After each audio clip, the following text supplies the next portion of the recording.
JNU के छात्र रहे कन्हैया कुमार ने जिग्नेश मेवानी के साथ राहुल गांधी की मौजूदगी में आज कांग्रेस ज्वाइन कर लिया। कांग्रेस में शामिल होने के बाद कन्हैया कुमार ने कहा कि अगर मुख्य विपक्ष कांग्रेस नहीं बची तो देश नहीं बचेगा। कांग्रेस के लिए मंगलवार का दिन उठापटक भरा रहा। मंगलवार को राहुल गांधी की मौजूदगी में कन्हैया कुमार और जिग्नेश मेवानी कांग्रेस में शामिल हो गए। दोनों के कांग्रेस में शामिल होने के बाद कांग्रेस ने एक प्रेस कॉन्फ्रेंस की। इस दौरान कन्हैया कुमार ने बताया कि कांग्रेस में क्यों शामिल हो रहे हैं। उन्होंने कहा कि मुझे महसूस होता है कि इस देश में कुछ लोग वो सिर्फ लोग नहीं हैं, वो एक सोच हैं। लोकतांत्रिक पार्टी में हम इसलिए शामिल होना चाहते हैं क्योंकि अब लगने लगा है कि अगर कांग्रेस नहीं बचा तो देश नहीं बचेगा। कन्हैया कुमार ने कहा कि जो सबसे बड़ी विपक्षी पार्टी है उसे नहीं बचाया गया तो देश नहीं बचेगा। बड़े जहाज को नहीं बचाया गया तो छोटी छोटी कश्तियां भी नहीं बचेंगी। वहीं गुजरात से विधायक जिग्नेश मेवानी ने कांग्रेस में शामिल होने के बाद कहा कि जो कहानी गुजरात से शुरू हुई है उसने 6-7 साल में जो उत्पात मचाया है वो आप सबके सामने है। हमारे संविधान पर हमला हो रहा है। उन्होंने कहा कि मैं एक निर्दलीय विधायक हूं, इसलिए औपचारिक रूप से कांग्रेस ज्वाइन नहीं कर सकता, लेकिन 2022 के चुनाव में कांग्रेस के सिंबल पर ही लड़ूंगा और इसके लिए कैंपेन करूंगा। मैं कांग्रेस पार्टी इसलिए ज्वाइन कर रहा हूं कि मुझे ये महसूस होता है कि इस देश में कुछ लोग वो सिर्फ लोग नहीं हैं, वो एक सोच है। वो इस देश की सत्ता पे ना सिर्फ काबिज हुए हैं, इस देश की चिंतन परंपरा, संस्कृति, इसका मूल्य, इसका इतिहास, इसका वर्तमान और इसका भविष्य खराब करने की कोशिश कर रहे हैं।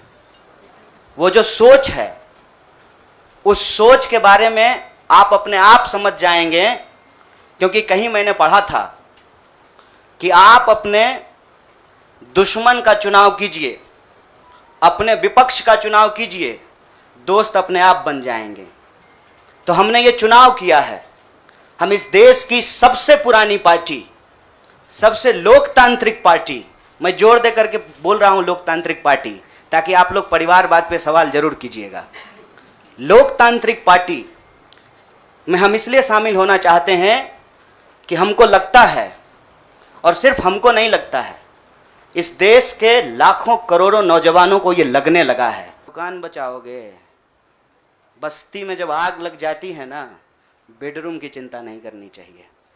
आज हम इस मुहाने पे खड़े हैं कि इस देश के भीतर भारतीय होने की जो पहचान है, जिसमें बुद्ध निहित हैं, जिसमें कबीर निहित हैं, जिसमें नानक निहित हैं, जिसमें हर बार हर दौर में सत्ता से सवाल पूछने का साहस होता है, उस भारतीय चिंतन परंपरा को बचाने की जरूरत है। हम जब भी समानता और बराबरी की बात करते हैं, यह कुछ व्यक्तियों तक सीमित नहीं है, यह भारतीय होने का इतिहास है। और इस भारतीय होने के इतिहास को अपने आप में यदि कोई समेटे हुए है तो देश की सबसे पुरानी पार्टी है।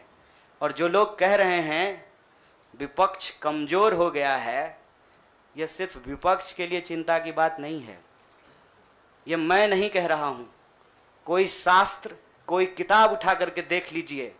जब विपक्ष कमजोर हो जाता है, सत्ता तानाशाही रुख अख्तियार कर लेती है।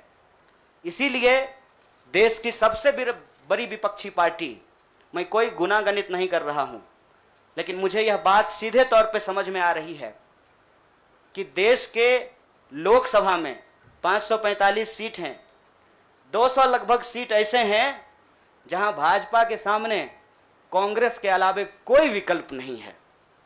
मैं ये नहीं कह रहा हूं कि मेरी जिम्मेवारी सिर्फ एक पार्टी के लिए है, लेकिन जो पार्टी सबसे बड़ी पार्टी है, सबसे बड़ी विपक्षी पार्टी है, उस पार्टी को अगर नहीं बचाया गया, अगर बड़े जहाज को नहीं बचाया गया, छोटी छोटी कश्तियां भी नहीं बचेगी।